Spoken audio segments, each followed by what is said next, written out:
ఈ వాతావరణంలో ఎక్కువగా కనిపించేటువంటి సమస్యలు బ్రాయిలర్ కోళ్లలో కిడ్నీలు వాపు చెందడము, స్వోలన్ కిడ్నీ సిండ్రోమ్, అదేవిధంగా తలవాపులు. ఈ స్వోలన్ కిడ్నీ సిండ్రోమ్ ని నెఫ్రోసిస్ అని కూడా పిలుస్తాము. దీనివల్ల కోళ్లలో గ్రోత్ తగ్గిపోతుంది. అదేవిధంగా మోర్టాలిటీ పర్సెంటేజ్ అధికంగా పెరుగుతాయి. సమస్య ఎక్కువగా వేసవి కాలంలో, ఈ సమస్య ఎక్కువగా అధిక ఉష్ణోగ్రతలు ఉన్నటువంటి వాతావరణంలో కనిపిస్తూ ఉంటుంది. కిడ్నీలు వాపు చెందడానికి ముఖ్య కారణాలు చూసినట్లయితే మొదటగా ఇన్ఫెక్షస్ బ్రాంకైటిస్, దీన్నే హైబీ వైరస్ అంటాము.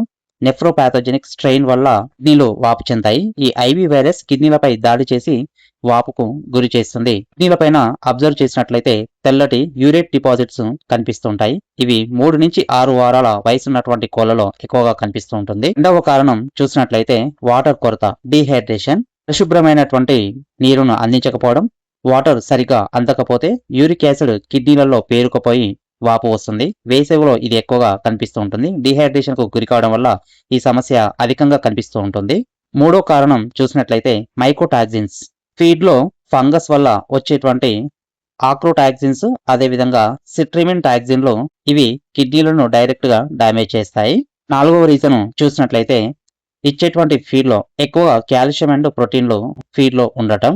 కోళ్లకు అందించేటువంటి ఫీడ్ లో కాల్షియం ఎక్కువగా ఉన్నా, అదేవిధంగా ఫీడ్ లో ఉన్నటువంటి ప్రోటీన్ పర్సంటేజ్ 22% కంటే అధికంగా ఉన్నట్లయితే కిడ్నీలపై భారం పడి యూరేట్ పేరుకుపోతుంది.